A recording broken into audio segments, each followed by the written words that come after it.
Greetings everyone. This video is based on the notes or discussion that I had with a comrade who is now in Britain. The comrade was on Zimbabwe exemption permit. Then in the last 2 months or so, relocated to the United Kingdom. Is now working in Britain. I wanted to bring the person on camera to do an interview so that the comrade will share some information with us. But where the comrade works cannot record a video, so we could not have this conversation to an extent that we then bring the person on YouTube that you see this interview live. But unfortunately, the conditions do not allow, so we're then to speak on WhatsApp to collect the notes that I'm sharing with you. So this video is about working in the United Kingdom. Those who might want to relocate to the United Kingdom and find employment there. You recall that we did a video, I think twice, where Comrade Buthelezwe Nyati runs a training school for caregivers. Those who are training as caregivers, we gave you the details of the school that Comrade Buthelezwe Nyati runs in central Johannesburg, GMAC, if I recall correctly the name of the school. It is in central Joburg. You do have their contacts. If you don't have their contacts and you need the contacts of Buthelezwe Nyati who does the training, you can indicate in the comment section and I will indeed send you the contacts. So the comrade, whom I will not identify because the comrade is still new in the UK, doesn't want to be identified so that they keep their job and so forth, because when you arrive in an environment, one first to start and understand. So in trying to help others, we should also respect the feelings of those that have relocated. So the comrade says there is a demand in the health sector in the United Kingdom. They need nurses, caregivers, social workers. So if you are in that profession or in this profession, you can begin to make plans to move to the UK if you want to. And that if you want to move to the UK, you can. So she says, the comrade says that there is what is called the dom care workers. I'm not familiar with the health sector, but if you are in the health sector, you'll understand the dom care. So they say the dom care workers are those that will be traveling to the homes of the clients. These clients, some are old age, some are with disability. So there are different shifts depending on the need of each client. So you might possibly assist the client for their meals, maybe to have lunch. Once the client has had lunch, you then move to the next client, or assist the client to ensure that they are now in bed. You then move to the next client, and so forth and so forth. Maybe to assist the client to take a bath, then you move to the next client. So they call such workers dom care workers. So it's one option that you might have. But there's also what is called live-in carer. Here in South Africa, you are familiar with a stay-in, what you call stay-in. Domestic workers do understand what a stay-in is. You know that there are domestic workers, some that stay in the premises or they live in the workplace, so they use the word stay in. But others, they commute every day from their residence to their place of work. So in the UK, they call them live-in carer or stay-in, the language that you understand better. You live with the client, The conditions are different depending on the client that you work for and live with. Some clients require that you are with them 24/7 because of their different needs. But what the comrade explained is that even though you might be needed 24/7, but you do get your off days. You apply for a break. The company is entitled to give you 28 days paid. That's your leave, 28 days leave.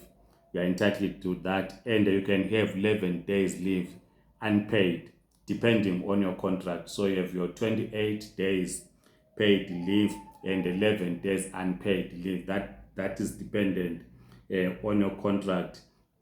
And the question, since we had the discussion in one of the videos here when we spoke to Comrade Butolezwe, comrades were asking on the process or procedure of applying for a job in the United Kingdom. The comrade says it is easy to apply for a job in the UK and the benefits are good. You need to get a company or agent that provide what is called the sponsorship, right? A company or agent that provides a sponsorship. A sponsorship is a letter or certificate confirming that it will take care of you and that it will provide you with work for the next 3 to 5 years. This certificate is called the COS. So once you have this certificate or letter COS issued by the company or agent, it is this certificate that helps you to apply for a visa to travel to the United Kingdom. The comrade says the application of a visa is a straightforward process. It takes about 15 working days for them to issue you with a visa once you have this COS certificate. Now, your visa accommodates yourself, obviously, because you are the main applicant. So the visa is issued to you, but it accommodates your family members. Your family members, either your wife or husband, and then the kids. Wife or husband, even if you are not married, but can prove that you have been together for at least 2 years, your partner qualifies. Assuming I then get a job in the UK, I go, my wife then it benefits, becomes a beneficiary, and the kids, if they are below 18 years. So if your kid is 19 years or 20 years, they are now adults, they have to take care of themselves. So that's the certificate, the COS. It assists you to get a visa, which a visa you get in 15 days time. So your dependents, your partner, your children who are below 18 years are accommodated in the visa. You can include them in the visa.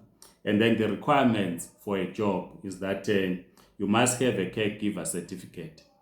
So if you need a caregiver certificate, I've already spoken about the training school that we once spoke about, and we did an interview with Comrade Butolezwe. So you might want to visit them.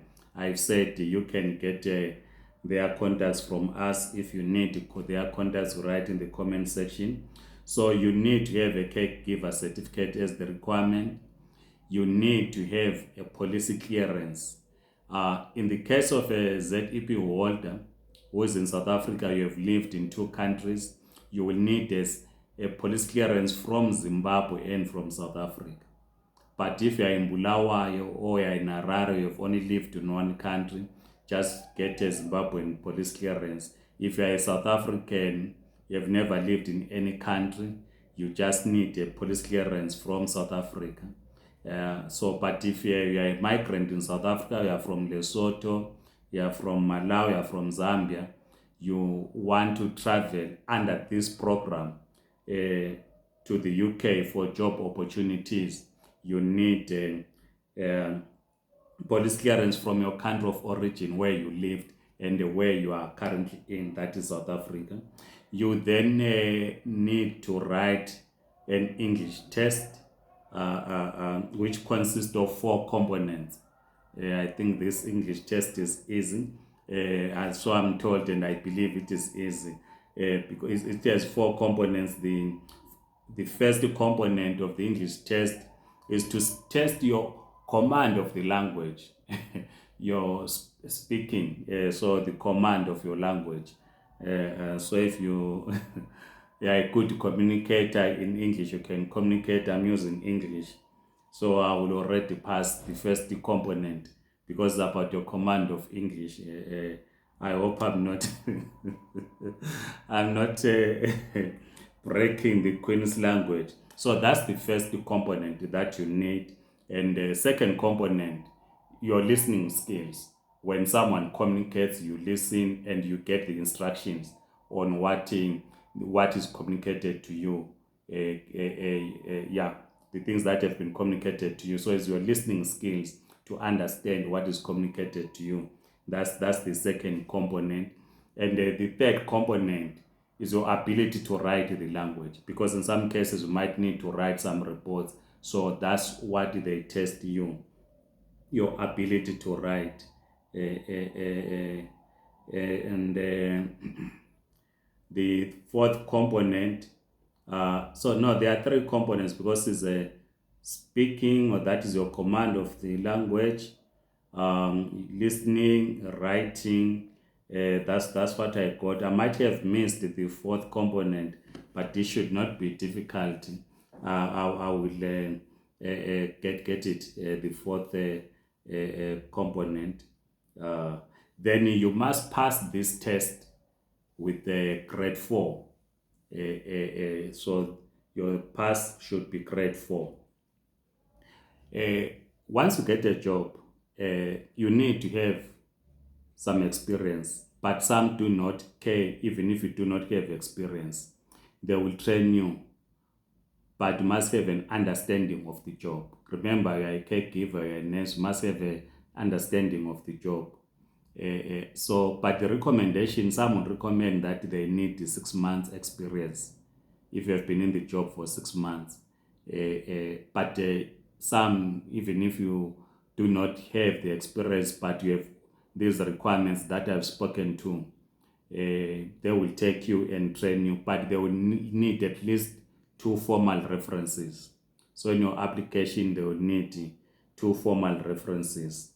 Now, here is how then you apply for the job, because it's important. There are many scammers out there. So you are going to be scammed. The people will take your hard-earned cash. So companies or agents are found on the UK government website. You need to check, Google the UK government website to avoid scammers. Otherwise, the people will take your money. You check the companies that sponsor care workers.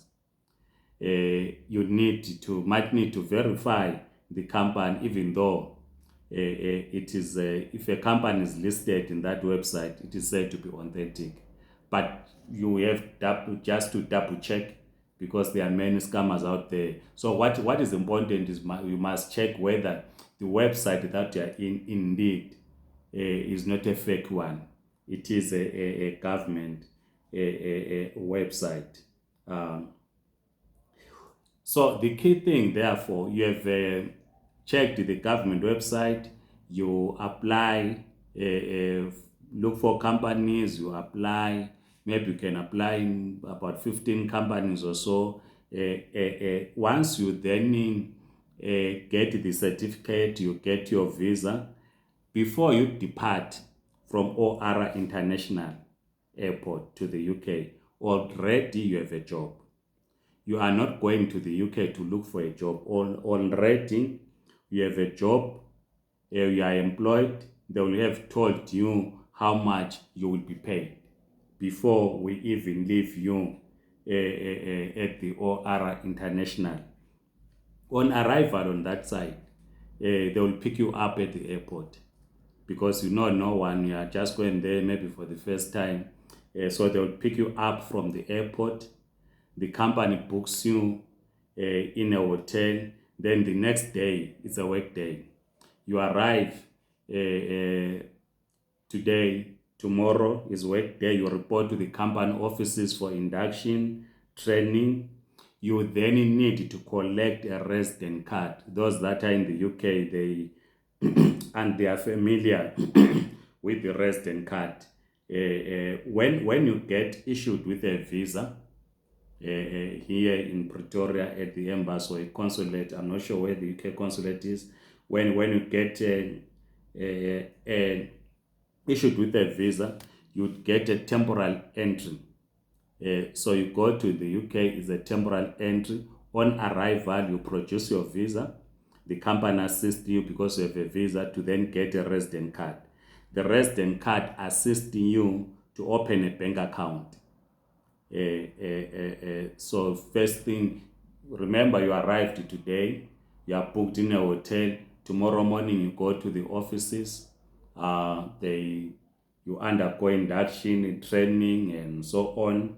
You collect your temporal card. The company or your agent assists you in opening a bank account before they then take you to your workstation, where you are going to be working from.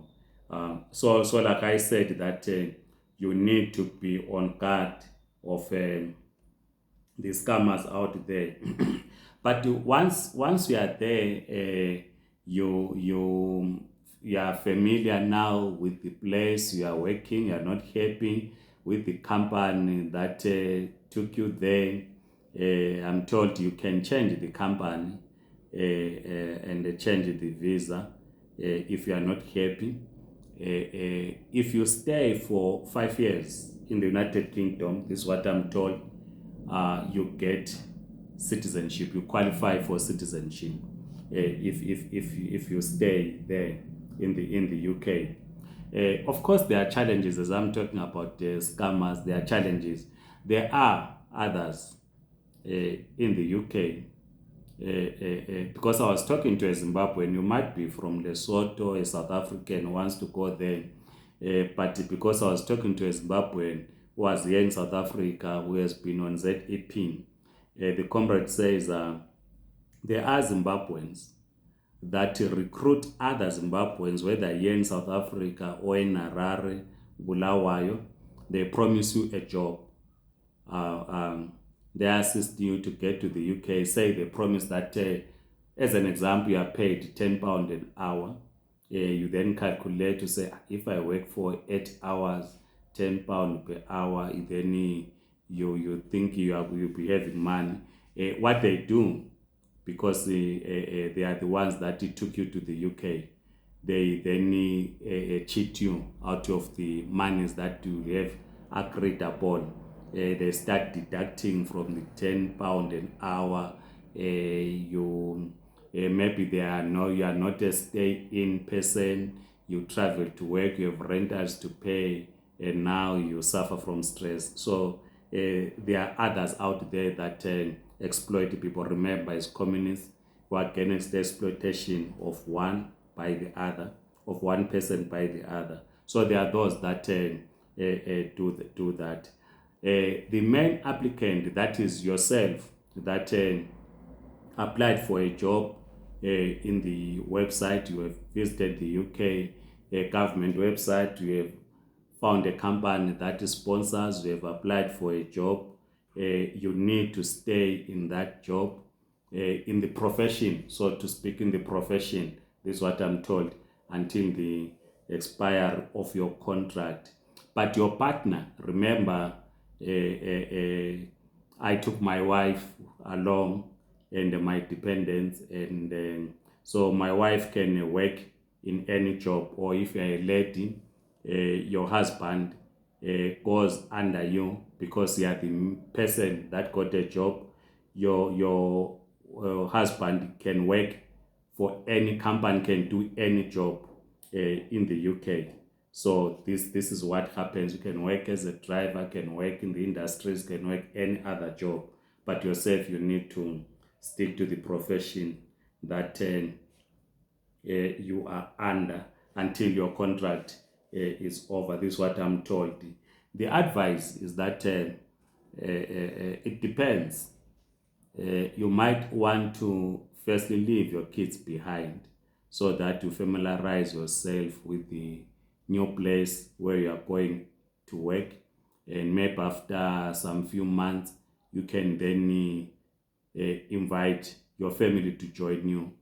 But again, it doesn't stop you from relocating at once with your family. But the advice is, because you do not know where you are going to be staying and so forth, you might want to leave your kids for some few weeks or few months.